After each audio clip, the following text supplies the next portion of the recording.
in Ukraine. This guy, these guys spent the first 11, almost the year of the first year of the war. So he was in the army, and he was fighting as an officer, and he's well trained since 2014. Himself with his friends, they went through military sports. And he is not only a sociologist and TV star. He has his YouTube channel now, but he is a brave soldier as well. But you may scratch Ukrainian and you will find bravery. Okay, so we are coming now to the second part of our presentations. Naturally, initially we were thinking about the other countries' reactions, but then we compress it to the former Soviet countries, and it's worthwhile to do, because former Soviet countries, they have very much in common. Still very popular Russian media channels, Russian-speaking population. Most of the population still remember Russian language. That's why you see it's combined into the region, which now maybe suffered from the hybrid war, because the war in Ukraine obviously is hybrid, and we see that it's not only weapon working and fighting, but the rest. So thank you for those who stay with us this session, and we want to discuss the impact of Russia hybrid war against Ukraine on neighboring countries, former Soviet countries, as I said. Most speakers will address the intensified Russian propaganda since the war onset, threatening these countries' stability. Studying this propaganda in our mind is its influence is crucial both academically and practically for the global security. That is why it's so important to study and maybe to find practical applications how we can use it in counter propaganda. I'm pleased that our session will conclude with a message of peace from Colin Irwin. Sharing his significant experience in Peace Corps. Even though the war in Ukraine seems unique, as usually people inside the war, they think that their war and their situation is unique. Honestly, for me, I don't see any room for dialogue yet, which is too early. But probably Colin sees what no one of us can see. So we will listen to him. So let me introduce our first speaker, my very close colleague. We are working together since the beginning of the war, Andrey Tkachenko. So he represents himself, and he is from now Nazarbayev University in Kazakhstan. Please. Thank you, Elena, for inviting me for the presentation here. Thank you, everybody, for being here. So this paper is about the effect of the Russian invasion in Ukraine on the public opinion in Central Asian countries. And this is a joint work with my colleagues from the University of Bremen and Meruyert Tatkeyeva. She's also the researcher at the Nazarbayev University National Analytical Center. So Central Asian countries nowadays are in quite tough diplomatic situation, because on the one hand, none of the leaders of the Central Asian countries said some words against the war, but at the same time, they always claim that they admit the integrity of all the countries with respect to the international laws. Other pro-Russian actions which we observed from the Central Asian countries, the absence of criticism of the invasion in Ukraine, and the political economic support. For example, we saw a huge re-export from Kazakhstan and Kyrgyzstan to Russia, specifically for the electronic appliances which can be used for missiles. And if you, for example, take the United Nations votes against the war. None of the country voted against Russia. They either abstained or voted for the Russian position. So this diplomatic tension, actually, this tension also observed not only at the diplomatic level, but also at the personal level, because actually, as Elena already said, many people in Central Asian countries, they remember the Soviet Union. They also had this history. They speak Russian quite well, most of the people, and also there is a quite substantial exchange, like cultural exchange, labor exchange, so that the Central Asian countries will communicate with Russia before and actually during the war also. But on the other hand, all these countries emphasize their national identity, and actually they experience the fear of the Russian military might. So in this paper, in this research, we are studying how the Russian invasion in Ukraine affected public opinion in Central Asian countries, and what is the role of the language and the news. Though in this specific presentation, I focus only on the Central Asian countries, but actually this problem, the findings which I'm going to present, are way more broader. For example, there is some evidence which I do not present, but it exists for Moldova and Georgia. They have approximately the same results which I will present here. Moreover, maybe many of you have heard that in Germany and in the US there were several pro-Kremlin events supporting not explicitly supporting the war, but saying that Western countries, Germany specifically, and the US should not impose strict sanctions against Russia. And the last but not least, in March in European Parliament, there was a discussion about the media consumption in Central Asian countries.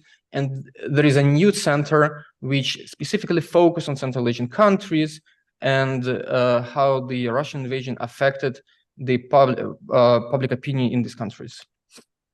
So for this paper, I took data for 3 Central Asian countries, Kazakhstan, Kyrgyzstan, and Uzbekistan, for 4 waves, 2 waves before the war of 2021 and 2 waves after the start of the war of 2022. This data came from the Central Asia Barometer. The Tlegen will present, he's a representative of Central Asian Barometer, and he will present the data in more details. From this data, I took several questions. 2 questions were related to the war in Ukraine. Of course, this question just exists in the waves of 2022. These questions are: to what extent do you think the Russian special military operation in Ukraine is justified? And the second question, in your view, who is the mainly responsible for the situation in Ukraine? So, of course, these questions we can analyze only in the waves of 2022. But fortunately, we have questions about attitudes and opinion about Russia, US, and China in all the waves, include waves 2021. So we can check how the change in the opinion or in attitude to Russia changed after the start of the war. So the question is, if you have a very favorable, somewhat unfavorable, or very unfavorable opinion of Russia and the United States, of course, and China. This question, the Central Asia Barometer questionnaire also include quite a lot of questions about media consumptions and use, emphasizing domestic and foreign use, messengers usage. On top of that, the questionnaire includes substantial demographic characteristics, including the main language the people speak at home and ethnicity.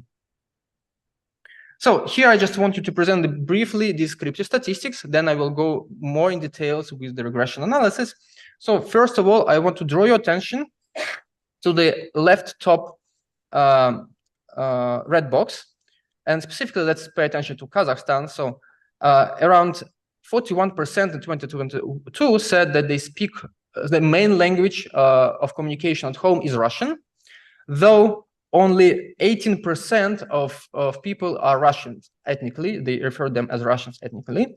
So more than 20% of people who is being ethnically non-Russians, most of them are Kazakh, speak Russian at home.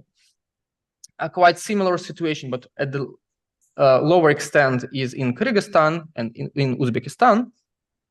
So if we consider this box, the percentage of people who said a special military operation is justified, 26% of people in Kazakhstan that is justified. In Kyrgyzstan, it is around 35%, and Uzbekistan, it is around 47%. My focus here in this presentation will be not on these numbers, but on the language gap in these numbers. Okay, so I want to understand how the language affects the attitude to the war. And so let's look at this box, which shows that if we consider the same numbers, the same questions, special military operation is justified, and split it into the people who speak Russian at home, mostly at home, speak mostly Russian at home, and those who do not. In Kazakhstan, the language gap in justification is the largest, 26%, almost 27%. In Kyrgyzstan, it is smaller, it's 19%, and in Uzbekistan, it is 16%. So, of course, so we see that there is a huge language gap for those who speak Russian and for those who do not. Again, let me be more accurate. For those whose main language is Russian and for those who is not, because as I said, many people speak both languages there. But this number is just descriptive one, just because there are also ethnically Russians, which we can expect are more supportive of the war in Ukraine. So that's why I do the regression analysis. The dependent variable, the main outcome variable, is the answer to the question whether this special military operation is justified. And we also consider other questions like who is the mostly responsible for the situation in Ukraine, Russia, Ukraine, and Western countries, which include US, European Union, and NATO. We also use different media channels to understand how the language affects the different media consumptions. So our main focus here will be on the effect of the language, but we want to separate the effect of the language from the effect of the ethnicity, because this is our main focus here. That's why we also control for the ethnicity. We also control for the locality, because regions are way different there. We also control for the time trends by the fixed effects. So I will estimate the models for all the countries in one pool, and then for Kazakhstan separately. So this table shows the results. So what we see that indeed the Russian-speaking respondents way more justify the special military operation in Ukraine, and this effect even stronger for Kazakhstan. Specifically for Kazakhstan, the Russian-speaking respondent less likely blame Russia in the situation in Ukraine. They do not blame Ukraine, neither in Kazakhstan nor in other countries, but who they blame is Western countries, NATO, US, and European Union. So next, I want to see what can be the channels of this effect, of the effect of the language on the war justification. I have no time, but I have to say here that this effect also works if we split the sample into the different age categories. So, of course, the effect is way stronger for the elder people, but it still exists for younger people. By younger people, I mean people, it's how you define, but I took 40 years, and for the people below 40 years, the effect still exists. So if we consider different channels, different information use, we see that the internet news is the main source through which the Russian-speaking respondents get the information, and the gap is the largest here. The Russian TV is important for Kazakhstan and for Kyrgyzstan and Uzbekistan, but not for Kazakhstan specifically. So what else do we see here? That Russian social media like VK and Odnoklassniki is the source of the potential gap in the Russian language. Also, the Telegram, specifically for Kazakhstan, though we do not see that, let's say, Facebook, Instagram, and TikTok or WhatsApp can explain this gap in the language in the war justification. Okay, so here what we can say, okay, we see this language gap. The Russian-speaking respondents are more do more justify the war, but maybe it is just intrinsically. So Russian-speaking respondents may be culturally closer to Russia, and that's why they justify the war. They justify what Putin says, and that's why we want to see here how the opinion of Russia and actually opinion of other countries have changed since the start of the war. That's why we use waves of 2020, 2021, and 2022 to measure the changes in the opinion of Russia, US, and China since the start of the war, and measure how the language gap were affected by the war. So here we will focus on two coefficients, which is the coefficient of the language, which will show the language gap, let's say, in the opinion of Russia before the war, and then on the coefficient delta, which will show the language, how the language gap changed after the start of the war. So for the rest of the controls are the same. Again, we control for the ethnicity to separate the effect of language and the ethnicity. So, and here is the other results. Let me draw your attention to the columns 1 and 2. Specifically, we do not see any language gap before the war. So opinion of Russia between Russian-speaking respondent and non-Russian-speaking respondents about Russia was absolutely the same. Moreover, Russian-speaking respondents were more positive about the US before the war, specifically in Kazakhstan. And they were more positive about attitude to China before the war. Okay, so what happens after the start of the war? We see that Russian-speaking respondents after the start of the war way more positive about Russia than non-Russian-speaking respondents. They're way less positive about the US, and there is no change in the opinion of China. So we see that it is not the intrinsic closeness of the Russian-speaking respondent to Russia, but it is indeed the effect of the war. So since the start of the war, the opinion of Russia, of Russian-speaking respondents became stronger, better, while for non-Russian-speaking respondents, it went back. It went down. And in the reverse direction, so Russian-speaking respondents now way less positive about the US. That is, they were way more positive before the war, and now they less positive. Okay, so all this, like explain, okay, we have the effect of the language on the opinion of Russia, but still we cannot say that it is the media which have the effect. So we see the gap in the media, but we cannot say that these specific people watch, let's say, Russian propaganda or vice versa. Maybe they watch the Ukrainian channels. In order to public opinion cannot help here because we do not know which channels people watch from the public opinion polls. So that's why we took the Yandex search data, which shows what people search online. Okay, it's like Google Trend, but the benefit of this is that you can see the number of searches rather than the popularity which Google Trends shows. But anyway, we collect the Google data also. So for example, the top picture shows the number of searches of the phrase war Ukraine, because war Ukraine includes war in Ukraine and many other potential changes. So we see that, of course, there is a huge jump after the start of the war. And what we do right now, we take this number of searchers divided by the regional population, and we want to see how the regions in Central Asian countries where the Russian population is quite abundant compared to the regions where the Russian population is scarce. Sorry, not Russian population, but Russian-speaking population. Okay, and so what we see here is that since the start of the war in February 22 and in March 22, the search of war in Ukraine per 1,000 of people substantially went up. So around 17, let's say in March 22, around 17 people per 1,000 searched war Ukraine in Central Asian countries where the Russian language is quite intense. At the same time, so this is not informal, it's just said that how many people were interested in that topic.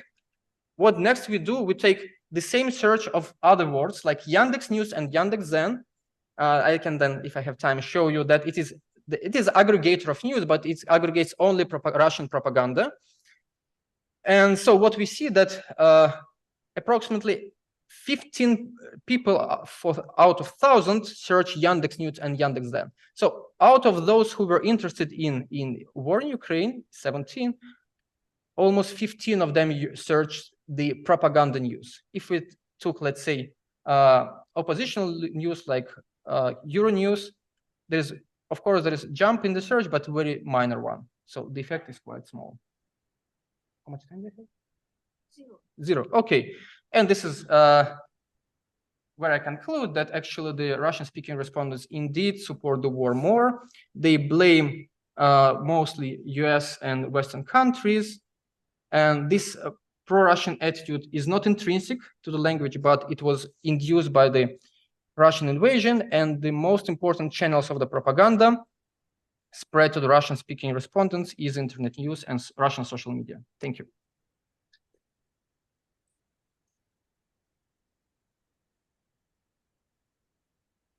So, Tonis, welcome. Our next speech will be about the Baltic countries, and Tonis Stamberg from the company Turu-uuringute will present the paper which was created by him and by his colleagues from Estonia and Latvia, and you will see observations what's going on in the Baltics, which we saw before in the first session could be potentially under the threat, at least through propaganda, maybe if not the real war. So that is very important. So I understand that a little bit difficult to find out my presentation, but I think we will find. So it's here. It should be here. I already started. So This one. oh, Excuse me.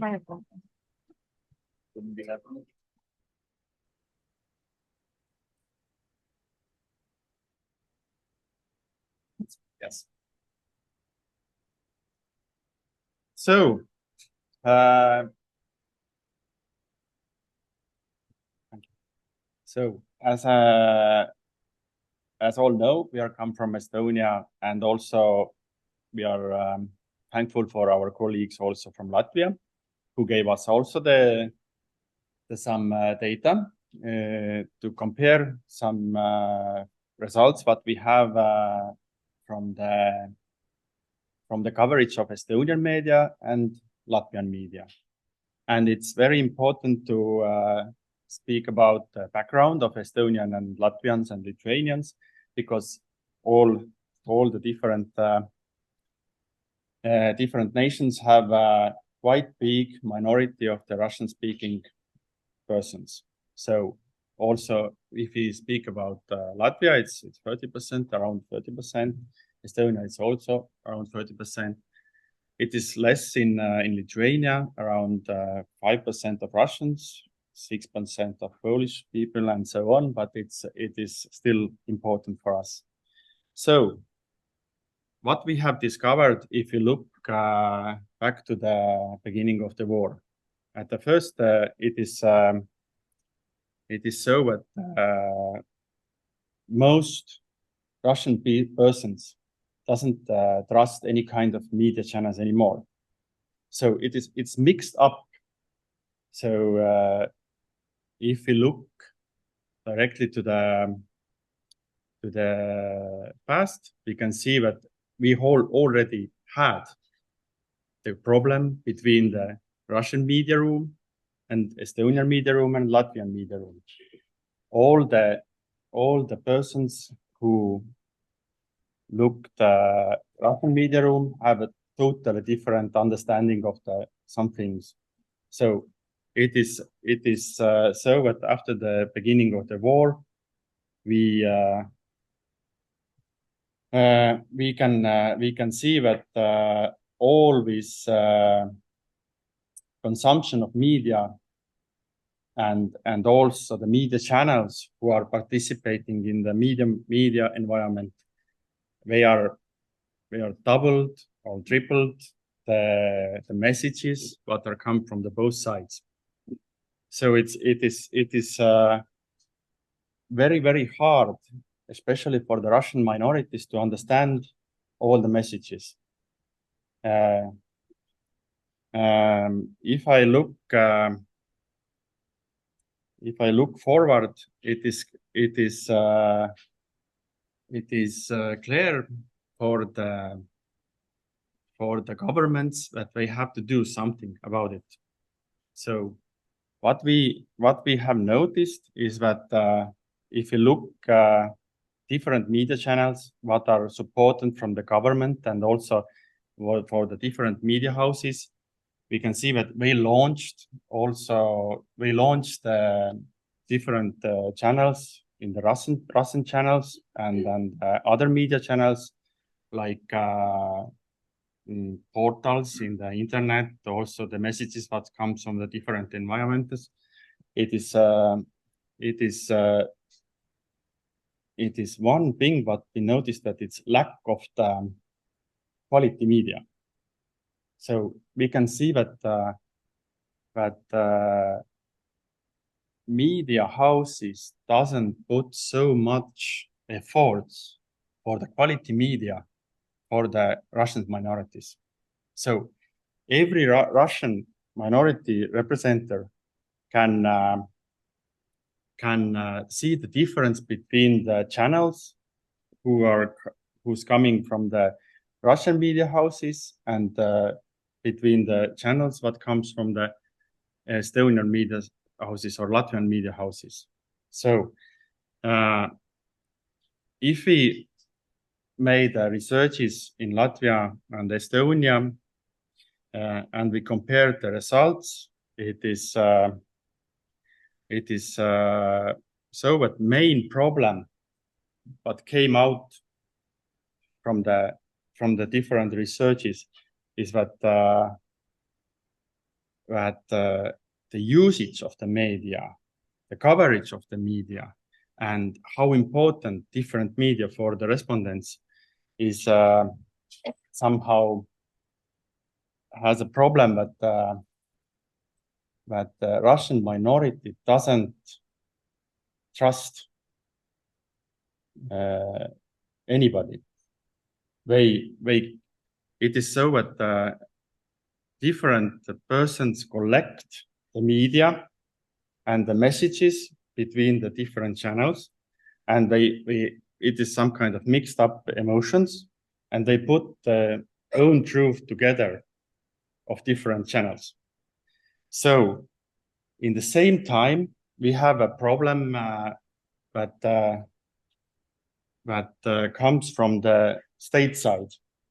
If we take the state, it is clear that we have prohibited some channels, especially Russian channels that comes in the border areas, and it's also possible to get information from the Russian channels via internet channels if you set up some kind of VPN connections or something like that. But still, we can see that if the person have to answer for the questionnaire, he or she just afraid to answer. They are not very clear whether or not this is safe to answer these questions, because we know that in Latvia it is possible to get a penalty if you look the Russian media channels, and it is so that we have a lot of experiences where respondents are not very eager to answer about the channels what they are looking at. So it is that kind of situation that if you are going to ask some kind of specific questions for the channels, what you use, what kind of internet media you use, what kind of TV you're looking at, they are just saying that, okay, it's different, but I don't know right now at the moment. I have no clear picture. So it is so that if you look the results, we have a lot of don't know answers here. But if you're a researcher, you certainly look the content what you get, and you look all the you know the sites and how he or she is doing that and so on, and you understand that they will not tell you the truth. So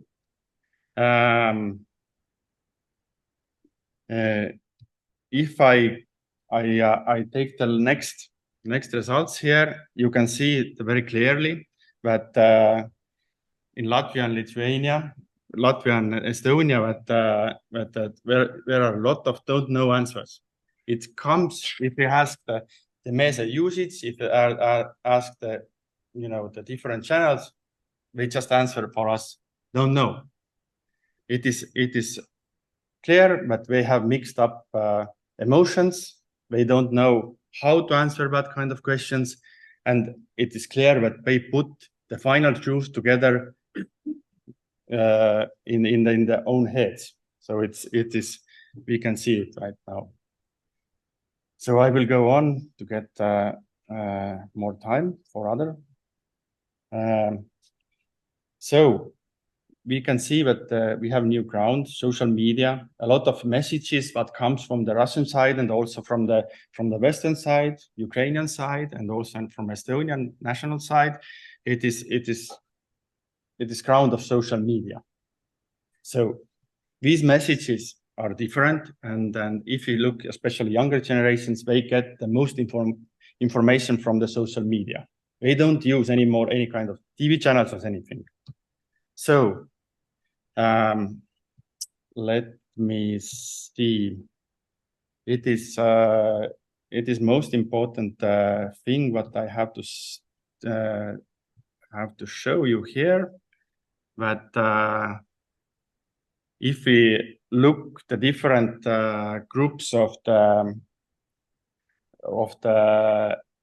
if you look different groups of the nationalities, Estonians, Latvians, Russians, we can see clearly that these don't know answers are everywhere. So we cannot be sure, but it is honest answers that are come, and it is sure that it's mixed up mode. It's something about the fear, something about don't know answers, something about the fear of the penalties, and so on. So we can see that also the Russian propaganda uses various tricks to manipulate all this public opinion, and it is selective coverage of evidence, false equivalence, emotional appeal, conspiracy theories, especially in the channels of internet, and disinformation. It is clear for the researcher what we are doing, but it's not clear for the ordinary persons in the street what is going on, and it's big problem for the national security, and also for the media. What we can do? The war of the Ukraine has had a profound impact media environment in public opinion in Baltic states. It is vulnerability and lack of alternatives. It is especially if we speak about the quality of the channels, especially channels that comes from the Russians. Risk social polarization and instability, and the importance of media literacy and critical thinking. And I can say personally that I think that critical thinking is the main subject what we have to deal on right now. Because if we don't have any kind of critical thinking among the Russian minority and among the Latvians and Estonians, we have already lose the battle. Thank you.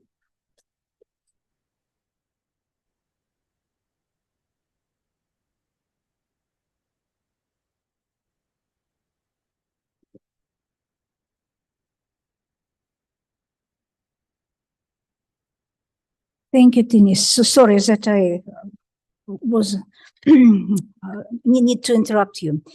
to some extent. So our next speaker is from representing the data from Central Asia Barometer, Tlegen Kuandykov, and I hope that he will be energetic enough because I really want us to have enough time for every speaker, and especially in the end, I'm sure that it will be questions, and I hope that we will handle it.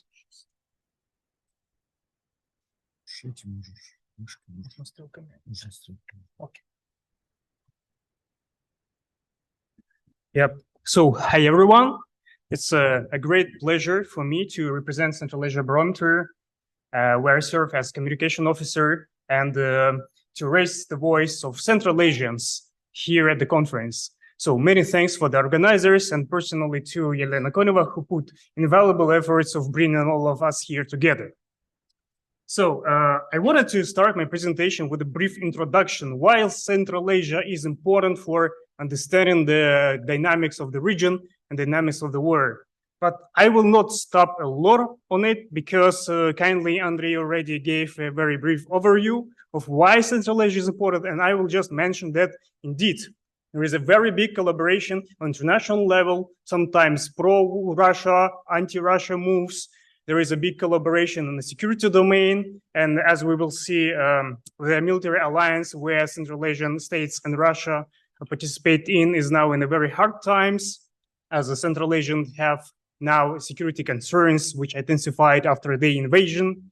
Also, the big economical ties between the region and Russia facilitated a lot, very, very different connections. Also, Central Asia became one of the main supply for the goods that were actually sanctions. So you can find some nice articles on that too.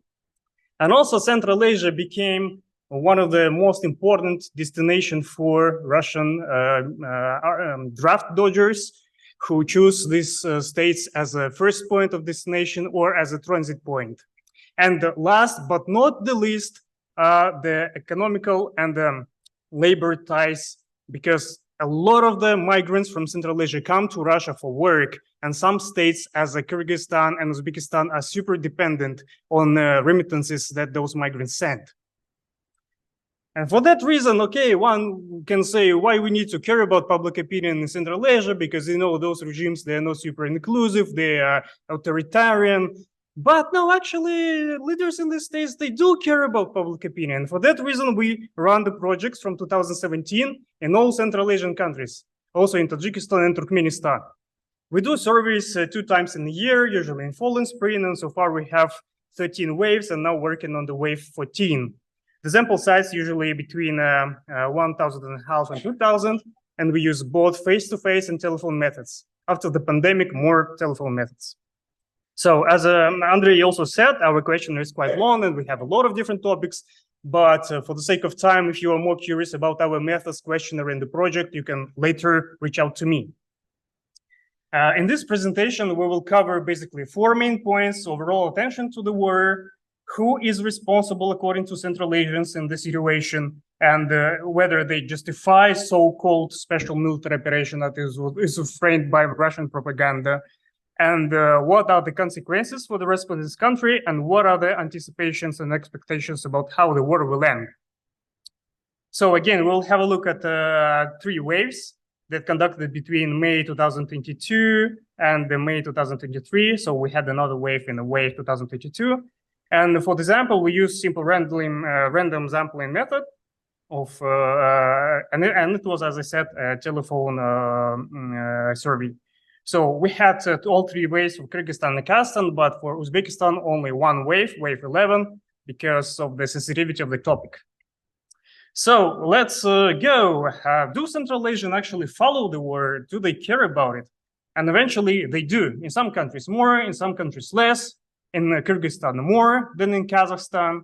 Yep, and you can see as the trend goes, the attention is a little bit in decline, but not much. And the number of those who say that we don't follow at all the situation is a little bit increase. In Uzbekistan, the situation is different because people here, they tend less to pay attention to the conflict. And with around like half of the respondents saying they pay a great deal or some deal, but 1/3 of the respondents say they don't follow the war at all. And maybe the most interesting part now is who is responsible for the situation in Ukraine as Central Asians see it, and to what extent special military operations justify or not. So here is the data for Kyrgyzstan, and you can see that here mostly respondents tend to blame Ukraine for the situation. However, the number of those who are for this option was declining throughout the observed period. So the second top mention is Russia, and then around 10% were saying that both parties are responsible for it. 10 for USA, and good news maybe for NATO EU. There are very, very few people who actually named those two. And really a lot of respondents said that they don't know. In Kazakhstan, the situation is a bit different. People tend to blame more Russia, but these respondents, they did not went like super far from those who blame Ukraine. And more or less when we see it, whether they blame both parties, USA or also NATO EU, the situation is more or less same as in Kyrgyzstan.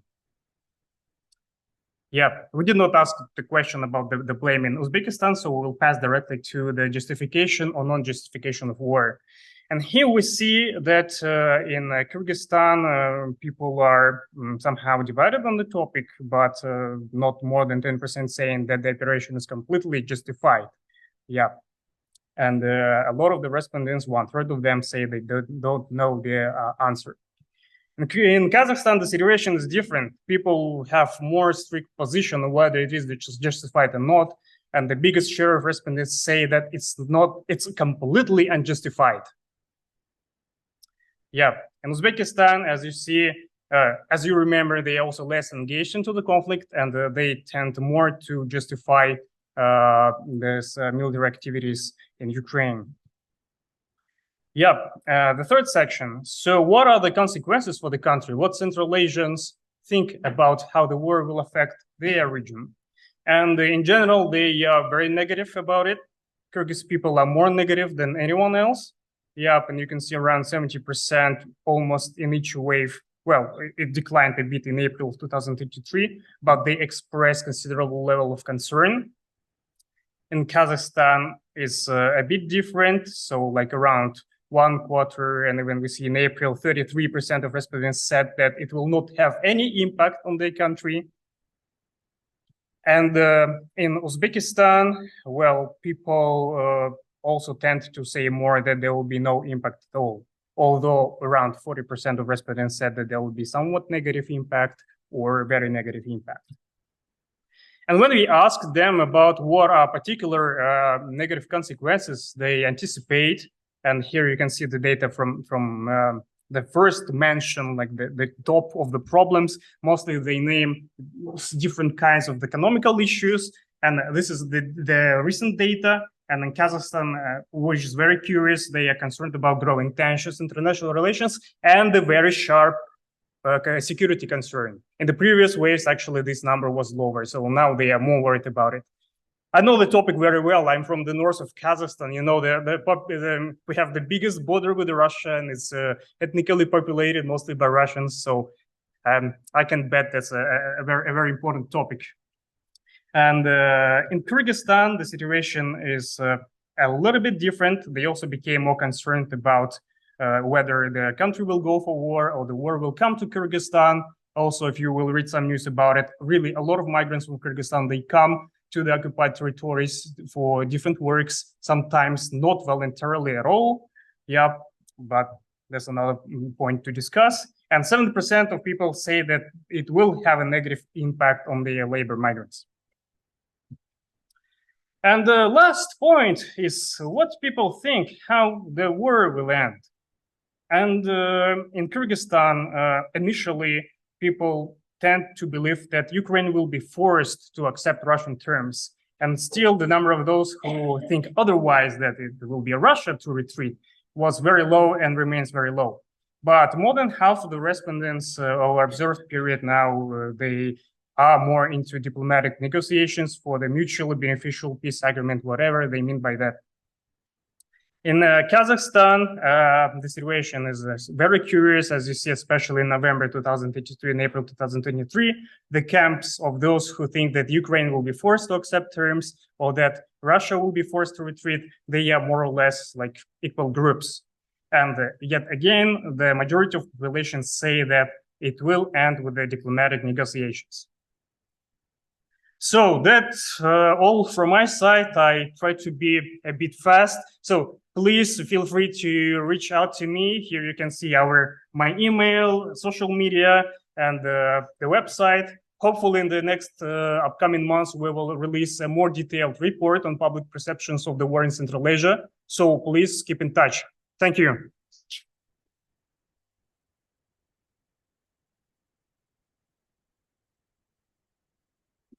Philipp?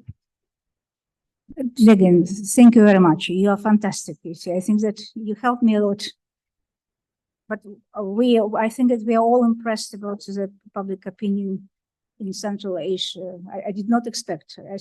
I know this presentation, but I would never expect that it's such a situations. Our next speaker, Philipp Bikanau, and he originally and hopefully soon from Belarus, but now he is as many of Russian and Belarus researchers. We are somewhere. I'm Russian, living 7 years in Cyprus.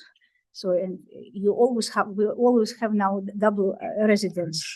And Belarus is a very important region, most important in terms of threat, because in fact it's, you see, in my understanding, in my mind, Belarus does participate in the war, not active, not on the territory of Ukraine yet, but it's very important to track what's going on with the public opinion in that very close partner of Russia.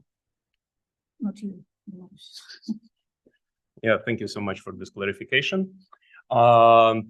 Thank you, Elena. My name is Philipp Bikanau. I am an associate partner of CIVITTA Group, CIVITTA Poland mainly. CIVITTA is a strategic consultancy, so I'm not really an academician, more of a corporate guy, but nevertheless, we do a lot of research in Belarus, and here I am. I will try to give you a very brief overview, very high-level overview of around 5 years of a research effort to describe how exactly public opinion looks like. So it would be really tight, very hard effort to fit this into 14 minutes. So I'll better start. So first of all, acknowledgements. Thank you very much, Elena, for bringing me here. I love the opportunity.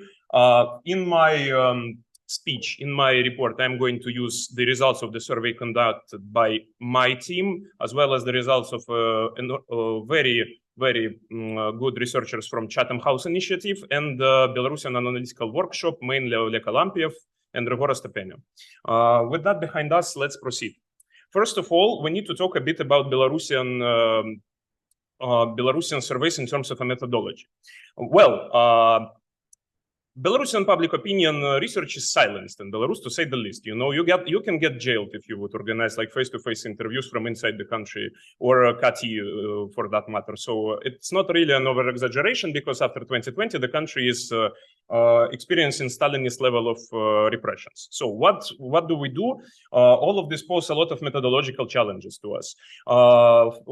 Something colloquially called fear factor, yeah, because well, people are afraid to answer the question, and also we are relegated to either calling people from abroad using CATI, which is very much expensive, and using non-probabilistic samples. Yeah, 90% of the research is done utilizing these non-probabilistic opt-in panels, but as we see, comparing them to face-to-face provides us with the clear understanding that despite being skewed, they provide us with, like, you know, reliable and consistent results. So we know that they are skewed.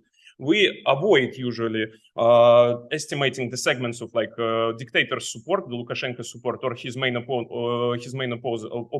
Tikhanovska's support, but we clearly see the trends, tendencies, and stuff like that.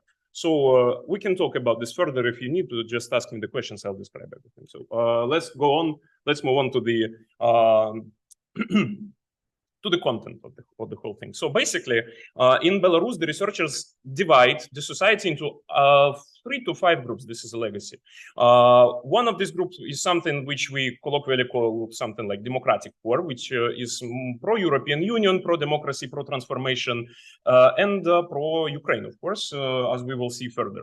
The other is some group which supports the dictator. Lukashenko's base, it will be called here like that. There are quite a lot of people who are in between of those conflict. They are like less politically conscious, more inert. We are colloquially call them neutral. And they can be divided into like from 1 to 3 groups leaning to either democratic core or to maybe Lukashenko's base for that matter. And as we see, the conflict is very intense and the divisions are present. So if we would take a look at the chart, we can see that each side thinks that they are majority in the country. The results of the elections, for example, Democratic Core, 82% of the Democratic Core believe that they won the elections by the landslide. The Lukashenko's base also believe that they won the elections by the landslide, and neutrals are less politically conscious, so they are not really sure about that.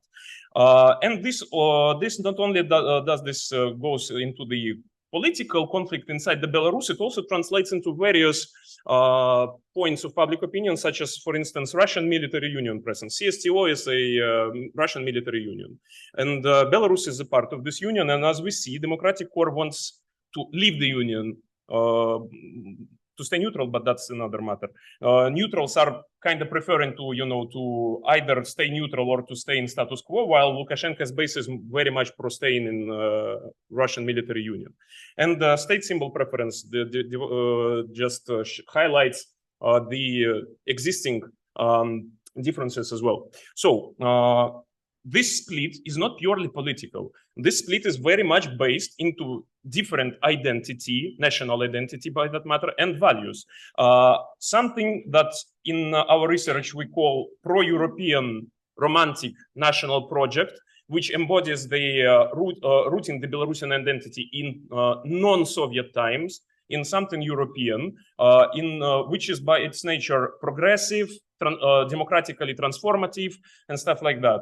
The people who adhere to this national project, they constitute the core of the democratic core, more than half of these people. If we would take a look at Lukashenko's base, pro-European national project is not present there at all. They are more likely to be aligned with something which we call Belarusian Soviet project. This is a colonial Russian project, but it is a Belarusian identity. It kind of aligns itself with the Soviet past and considers Russia to be brotherly nation, but it's still like a Belarusian identity. And these are two main national narratives which compete in Belarusian public. The Belarusian Soviet project is, of course, supported by the state. So as we see, the differences are not only political, but also value-based as well. And to cement this all, the Belarusian public exists in media echo chamber, something which we call like, information bubbles, basically. We see that the democratic core consumes a lot of its news information from non-state media audience, something which is independent of Belarusian or Russian state. Lukashenko's base, for that matter, and also the neutrals, they are more likely to say that they consume the information from state media audience. And these bubbles rarely intersect. Despite a lot of people say that they do consume information from both sources of media, the qualitative research to get in depth of that actually gives us the insight that people who claim that they consume both information from both media sources actually consume information from state media more. Yeah, and they just tend to trust it less. Okay, so, and this conflict, it's actually it's not really new. It's there from 1990s where Lukashenko got elected, and we actually have Lukashenko for around 30 years already, so this is nothing to be surprised about. In 2020, it got cemented, and it really got exposed the depth of the conflict. I mean, a lot of people politicized, and the democratic core's base just grew. And people got on the street, and they saw how many people oppose Lukashenko regime. Yeah, and since 2020, this rupture in Belarusian social fabric is the main political determinant of how country feels. Full-scale invasion is very much secondary event compared to that. It only built itself. I'll illustrate just a bit what this means. So on the slide on the left, we see the bluish line is the democratic core. The orange line is Lukashenko's base. So the chart on the left is a factor scores about which group of people do democratic core or Lukashenko base see as the threat to themselves. And we see that democratic core very much sees Lukashenko's supporters as the threat, and Lukashenko's base sees Lukashenko's opposers as the threat. Compare that to a social persons, like alcoholics or something like that, or immigrants, or any other tradition, which encompasses like more traditional sources of social threat, you know, in conservative countries. On the slide on the right, we utilize the Bogardus scale of social distance. The higher on the chart, the more social distance we see. And no highlights is very much invisible, but ardent Lukashenko supporters feel very large social distance towards democratic core, while ardent Lukashenko opposers feel very much, feel a lot of social distance towards Lukashenko's base. So these groups identify one another, see each other as the threat. That's the source of the conflict. And the war simply built itself into the existing structure. The loyalties which come and identities which come with preferring one side or the other, they just embedded itself in social structure. To illustrate that, let's compare the answers to the question about supporting rather Russia or rather Ukraine in the war. And we see that democratic core, majority of those people support Ukraine, while Lukashenko's base, majorities of these people support Russia. In neutral segments, we see that the answers such as don't know and none of them are more or less predominant. And support of Ukraine is generally lower. I would say it's safe to say that support for Ukraine is generally lower than support for Russia in Belarus.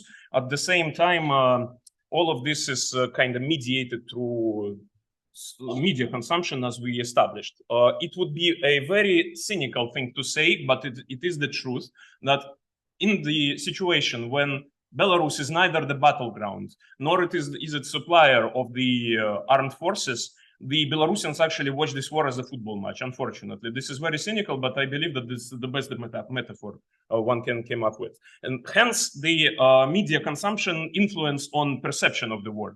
All of these charts indicate that if you are likely to consume information from non-state medias, then you are more likely to support Ukraine or hold the pro-Ukrainian position. If you are less likely to consume information from non-state media, you are more likely to either be neutral or hold the Russian position. What is surprising here, though, is that Belarusian media field is actually very restricted, regulated, and in fact it is prohibited to be subscribed to some of the non-state media. You can get jailed for that. And in this kind of situation, when the whole mediascape is dominated, even like those people who are democratic core, a lot of them consume the Russian media sources, so-called liberal Russian media sources. In this kind of situation, what surprises me is the resilience of Belarusian public opinion towards Russian propaganda. I would expect that after 2 years of increasingly pro-Russian messaging, the situation would be much worse in terms of supporting the Ukraine. At the same time, what we see here is the resilience. Belarusians want, the resilience here is partially due to something which we call anti-war consensus. This is the true novelty which is brought by the war into Belarusian public. No matter the position in the political and social conflict, you are very likely to think that the Belarus should keep as far as possible from the war. Like we can see here that 80% of democratic core and 87% of Lukashenko's base think that Belarusian soldiers should not enter the war at all. Yeah. More than that, a lot of Belarusian people simply do not believe that Belarus participates in the war at all. In the May 2022, Chatham House found out that the half of Belarusian population does not consider Belarus to be a participant, despite, like, you know, Belarus providing the territory and supporting the vital infrastructure of Russian invasion. And given that Belarus' involvement is not really increasing since then. I don't think there are ground to believe that this changed into more of a proper understanding of Belarusians' role in the war. More likely that people believe that Belarus is true neutral state in this regard. So this anti-war consensus is utilized by both, was utilized by both pro-democratic and pro-regime forces, but also the pro-regime forces exploit something which is a generally nice attitude towards Russia in Belarusian society. Given that the support for the invasion itself is not that high as the good attitude towards Russia, this raises the question of the nature of the support towards Russia. And there is a really good insights into that. This attitude is very much inert and unreflexed. When we asked some open-ended questions like, where would you go to work, to European Union or to Russia, and collected the follow-up questions, they were open-ended, like, why would you select it? The pro-European Union answers would be like, more money, higher wages, higher standards of living, stuff like that. When we actually asked the same question and follow-up question about Russia, we got the answers like, they are our brotherly nation. They are just, close to us. Well, we are together in this. And so this is very much, to my opinion, this is very much unmaterialistic nature, highlights the unmaterialistic nature of support for Russia, while support for neutrality in this and support for Europeans' choice, pro-European basically means pro-Western in Belarusian context, is very much more thought through, I would say. And to follow this thing up, so basically, let's talk how Belarusians adapted to the war. If I would be honest with you, majority of Belarusians did not really even have to adapt to anything because, well, as I said, Belarus does not participate in the war. Belarus, I need like 30 seconds. Belarus does not really provide the forces to Russia. They basically observe the situation and support Russians with infrastructure. And this shows this index, which shows the level of public indicator of a perceived public well-being, something called social sentiment index. We can see that it is on the rise. Yeah, only for like neutrals closer to DC is falling, and it was really low for democratic core well before the war began. So war barely impacted the life of an ordinary Belarusian person if this person is not a part of a democratic core. We can safely say that. And instead of the conclusion, which is basically, well, our society is torn and divided by internal political conflict, and the tension is very high, I'll allow myself to speculate on two scenarios, yeah, to make it more interesting for you, like what is going to come next. So basically, if the status quo preserves, yeah, we can believe that the social conflict will slowly deteriorate due to a lot of repressions, due to depolitization, which democratic core inevitably face because it's very hard to stay engaged in political activities when the whole country acts against you. And nihilistic, or pro-Russian attitudes will slowly build up in Belarusian society. The second scenario is, I don't really believe it's really very likely to occur, but still, let's speculate. It's a full involvement of the war on the Belarusian side. Given that we have the two core groups in the society, one of them does not consider Belarus their own, like the state which represents them, which protects them, we can expect the surge of people who would try to flee the country, of people who would try to donate more money to Ukrainian army, and a surge of volunteers to Belarusian corps fighting in Ukraine.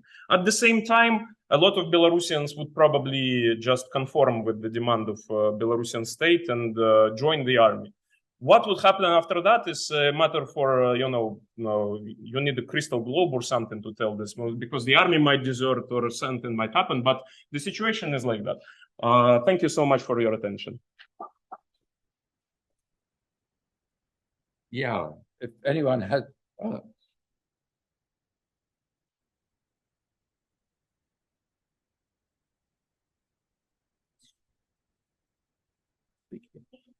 Russia, you to think that it's time to go with peaceful? Well, I should emphasize here that it doesn't matter who's paying me, whether it's the UN or the OSCE or an NGO. My client are the people in the conflict. And I always tell whoever's paying me that, okay, you're paying me, but you're not my client. My client are the people in the conflict. The other thing is, as they're my client, I'm a facilitator. I have a lot of experience and I can bring that to the discussion, but it's up to them if they want to do it. So that's not my choice. It's their choice. It's them that's dying. So, you know, not me. So I need to emphasize that. The reason why I asked the question to Elena this morning, in this morning's session about what was the public opinion in Russia and Ukraine from a conflict resolution point of view is frankly very depressing. So, I mean, it looks like both sides are certainly quite keen to carry on with this war. After 25 years in Northern Ireland, everybody wanted, no, let's do this civil war anymore. Please, please, let's stop. Let's find a way to stop it. So the population were really keen on finding a solution. So we found a solution. But that was after 25 years of civil war. It took a long time. So I'm hoping it won't be that long in Ukraine. But looking at the public opinion that we were presented with this morning and what Elena had to say about Russian public opinion, which she understands very well, I don't know if we're there yet or not. So, any other question? Yeah.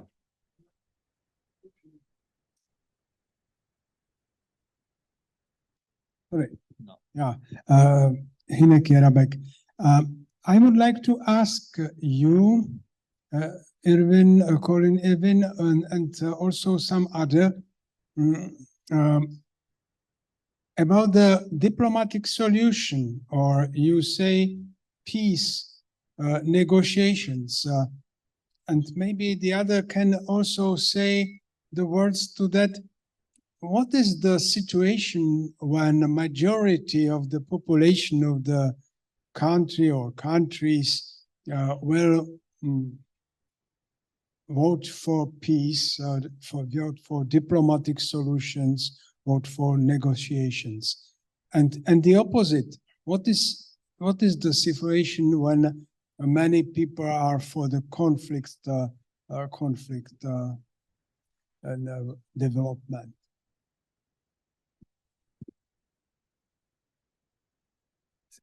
You should probably ask somebody who studies war and peace more than I do. I study negotiations. So when people want to make peace, I can help them because I have quite a bit of experience. And I'm going through one of these negotiations, these peace processes, is really, really difficult. Some subjects are incredibly difficult. So one of the most sensitive subjects in Northern Ireland was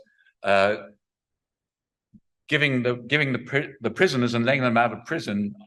As far as the Protestants were concerned, they were all terrorists and they should be locked up and, you know, throw away the key kind of stuff. So people have to understand and get to the point where they can say, well, I really do think these guys should be locked up and throw away the key, but actually for peace, I'm willing to compromise and let them out of prison. And getting to that kind of point, or and then one can think about, well, what would be the equivalent terrible things or terrible things we'd have to forgive, or where are we going to give a little bit? I mean, this is after 25 years of war. They were willing to compromise on what were their basic principles in the thing. I mean, so where do you get to a point where people are willing to compromise on their basic principles? It's a tough one. It's a really tough one. To explain to you how tough that is, the IRA Catholics in Northern Ireland wanted me to run a question. Colin, I want you to run a question. I don't write the questions. The guys in the negotiations run the questions. I'm a facilitator. We want you to run a question on, is it okay to let the guys who are locked up in prison out of prison if we sign a peace deal? I said, no, you don't want to ask that question. The Protestants are going to say, absolutely no way. That's going to be really bad for you. They said, no, Colin, we want to ask the question. Well, okay, if you really want to, I'll ask the question. It's It's your questionnaire, not mine. So then I went and saw my pals in the Protestant community, the Protestant paramilitaries, the Ulster Freedom Fighters and the Red Hand Commando. I said, the IRA guys, they want to run this question about letting their prisoners out of prison. You're going to get a terribly negative response from the Protestant community. Are you sure you want to do this? They said, yes, Colin, it's okay. The reason why they're doing it is because they want to demonstrate to their soldiers on the ground, they've already got the deal. It's been negotiated. They've already got it, Colin. Don't worry about it. They want to demonstrate to their guys that they've got this great deal. So you can run the question, it's safe. Go ahead and run it. So I tell you that story just to explain to you how these very sensitive issues have to be dealt with. And I'm sure you can imagine what the sensitive issues might be in Ukraine, and are people ready to deal with issues like that in that very sophisticated and difficult way? I mean, that's what peace comes down to. Can I join on this? Because, well, Yeah, it's please. not really about the peace negotiations at this point, but in Belarus, the conflict is very tense. As I presented, the people basically hate one another, you know, and there are quite a lot of them. And the big question for the society inside our country is like, what exactly to do after Lukashenko like falls or dies or whatever? How do we compromise with one another? So I don't really think that there is like, as Colin said, that there is like an issue, a simple answer to that. However, well, there are some examples where the feelings were as tense, like say in Poland in 1980s, where the compromise was there, and in Czech Republic it was not that tense, I believe, but still, I guess some compromise was found. But at the moment, it does not really matter. We're very much far away, both in Ukraine and in Belarus, from actually dealing with the consequences of this situation. It is better to discuss how to survive, you know, the present moment, in my opinion.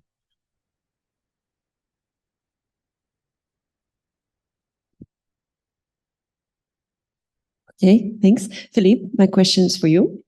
You mentioned different grounds for pro-Russian, pro-Euro attitudes, like pro-Euro more materialistic and pro-Russia brotherly people and so on.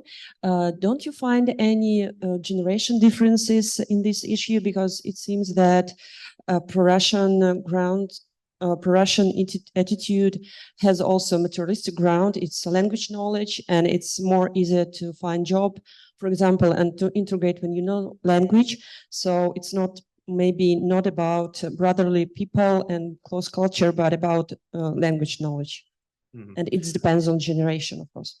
Thank you for this question. I'm not really a big fan of trying to explain everything with this standard social demographical characteristics such as age and gender, but in this regard, yes, we do see the difference. It's not, however, there are quite a lot of people who are friendly towards Russia, or who are the holders of Soviet Belarusian national projects, which are quite young, you know, and there are like hundreds of thousands of them anyway, but the difference is there. Yes, of course. So do we observe the difference? Yes.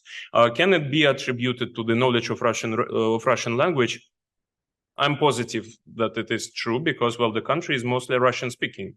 Yeah, Belarusians understand Belarusian language, but very small percentage of Belarusians speak it daily, on a daily basis. It's more of a sacred language to that matter. But the language issue does not really, when we ask this open-ended question, the language is not really the most popular choice of answers. Like, it's people more oftenly would answer something like we're together, or like we're brotherly nations. Like it was, of course, there, yeah, and it certainly is one important factor, yeah, but mostly it is something less reflexed upon, I would say, and the less it plays, of course, into believing that we are brotherly nations because we speak like the same language, yeah, but I don't really think it is really thought through idea.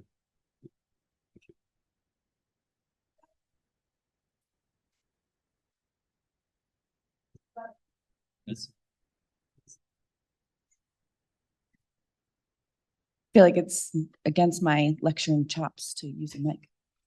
Philipp, I think your segmentation is really interesting and innovatively visualized. And so I'd love to ask you more about your method and your maybe in the statistical packages you use at some other point. But I think more for this group, could you say something about the neutral category? I mean, you lead by saying that this is I think you used the phrase nearly Stalin-like levels of authoritarian nature. So I would imagine the neutral category may have attitudes that they're not willing to even provide on an online survey. And maybe, is there any color to those neutral groups that you can provide? I get you. The truthful answer, right? So thank you very much for this question. And it's really important to discuss this because I did not have enough time, in fact. And if I would certainly post some slides inside my presentation. So let's start with the simple answer about the segmentation. So we actually tried a lot of different ways to do it, but usually it's a cluster analysis based on the set of items with the Likert scale.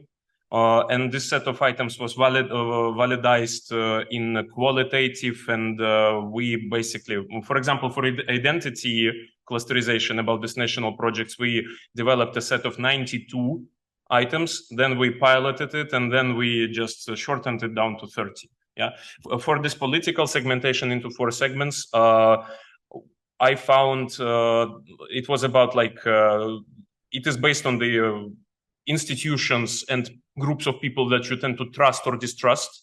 Yeah, and there are 90 items in that scale. It was also based on this. The process was very much the same. So I believe that given the fear factor concern, it might be a bit over exaggerated, like the people are afraid to answer the direct questions, but still we can't ignore that.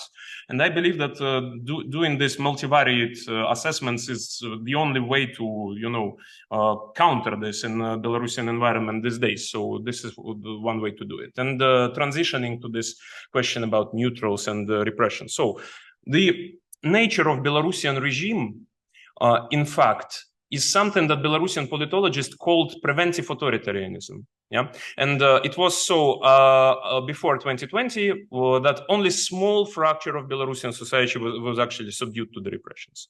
After that, it changed, and it keeps escalating like a snowball because the Belarusian Siloviki get more and more power, and they just do more and more. It self-sustains at this point, basically, right? But it's still, we can safely say that majority of population did not yet experience direct repressions. Only the group which was core participants of the protest, which lasted for half a year, people marched on the streets. But we must be frank with ourselves and say that larger parts of the society got on the election posts, voted against Lukashenko, maybe took part in 1 or 2 protests, and then they were just sitting this out. Democratic core is very large part of the society, at least 21%. If we would, this figure I've shown, that was the result of a multivariate assessment, cluster assessment based, but on the probabilistic sample. Hence, we can assume that if we found 21% of pro-European democratic core, that this is minimal value, because people would tend to hide some opinion on telephone interviews and stuff like that. So at least 21% gives us a few millions of people. Yeah, they participated, and a lot of those people participated in protests, and those people are the subject of the Stalinist-like repressions. Yeah, you see. But for those people, it is really crazy. I mean, don't even get me started. Just believe me, it's incredibly bad. So neutrals, yeah, we also find, our research shows, a lot of our research and meta-analysis data shows that neutral people are the ones prone to providing us untruthful answers. Yeah, but this is if we would try to assess what answer would be truthful from these people, it would be less engaged answer, more don't knows, more pro status quo. These people, they are genuinely not interested in politics and not politically conscious, yes? And when they see the political questions in the survey, they are like, oh no, I'm not really sure, like I never thought about that, and I kind of want to stay out of it, yeah? So hence higher dropout rates among those people, and hence more socially desirable answers from those people, but it does not change the situation dramatically, let me say. We assessed like only 9% of factor, like of so-called fear factor influence. Thank you.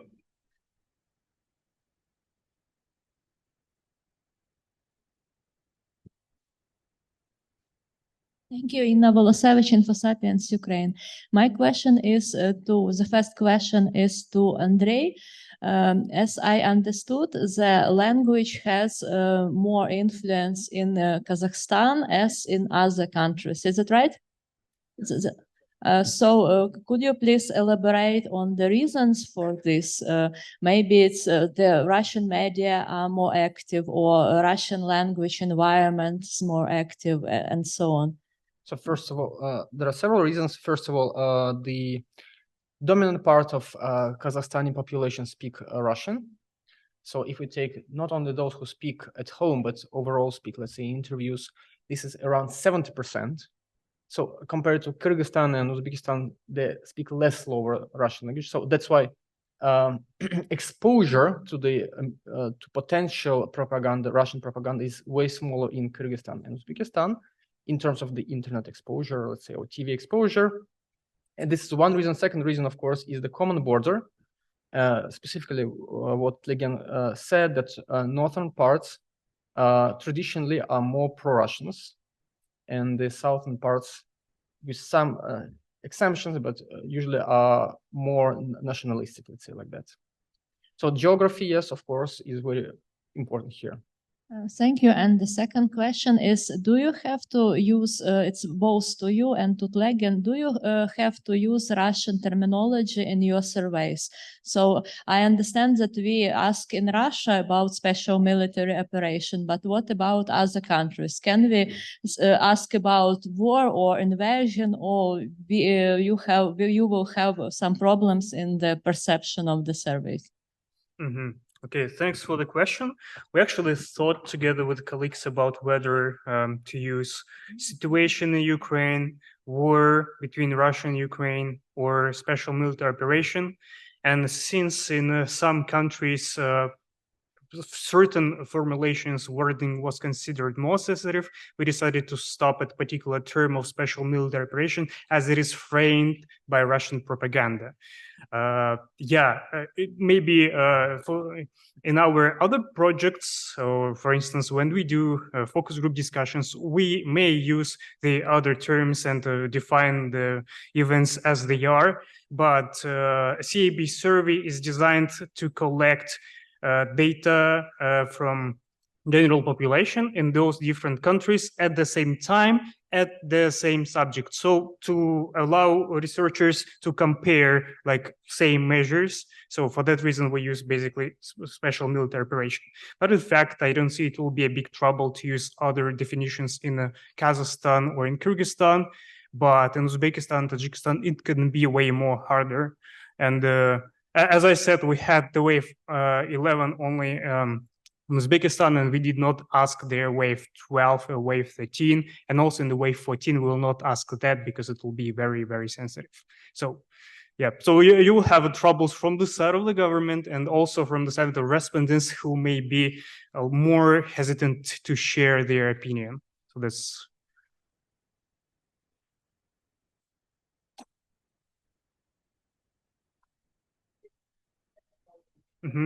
The projects where we actually use the other terminology, they are ongoing, and I'm personally not familiar with the results because we do it for other researchers as a data collection organization. So, but we can keep in touch, and I can share with you the final publication once it will be out. But it will be maybe, I don't know, next summer or spring, so we will see. Yeah, thank you. May I, in fact, have questions to one question to Tonis and the other question to Tlegen. So first about this Baltic survey, and I was very much surprised to find the low level of trust in Russian media in Latvia and Estonia, given a large percentage of Russian population. And as Andrey presented to us, the Russian language and being close to border with Russia probably plays a lot of role in, being susceptible to Russian narratives. So, but we see only 3% of levels of trust into Russian media in Latvia and 13 in Estonia. What would actually it is the place what I explained to you, that we have a lot of answers, don't know, and it's actually, I give you an example, very good example. I was in my fieldwork department, and it was so that one field worker came to our place and asked. I had just a phone call. It was questions regarding Ukrainian war, support, not support, that kind of things, all the table. And this respondent told me, to the field worker that, so do I have to speak honestly or politically correctly? So you can guess what is going on.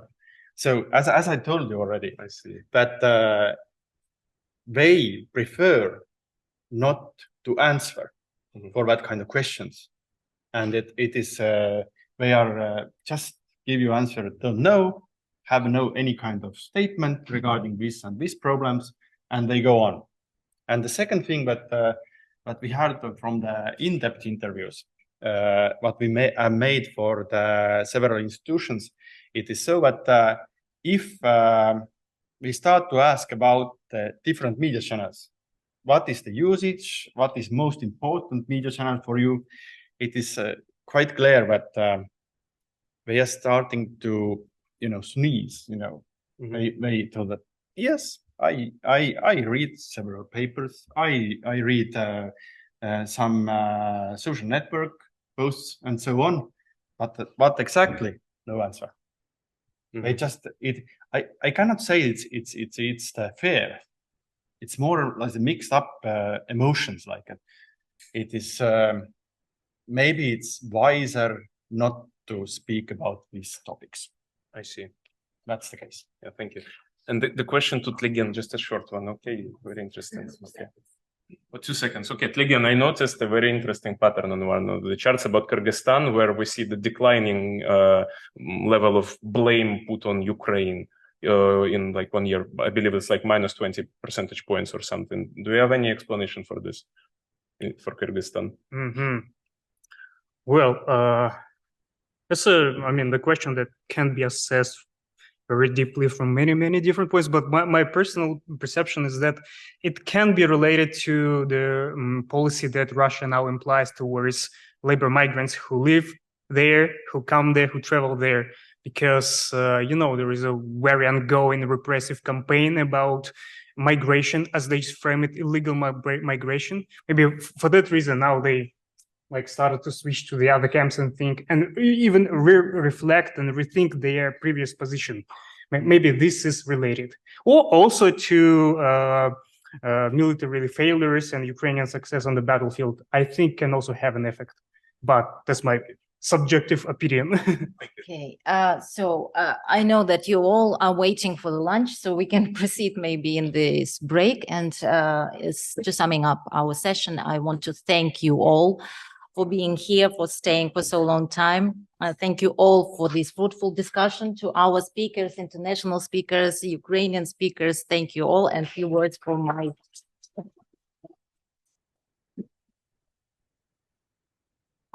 And it was a great pleasure to work with all today's speakers during the last few months. You see, I enjoyed it very much, and I will be missing you. And I hope that next time, so we will do another session. Thank you.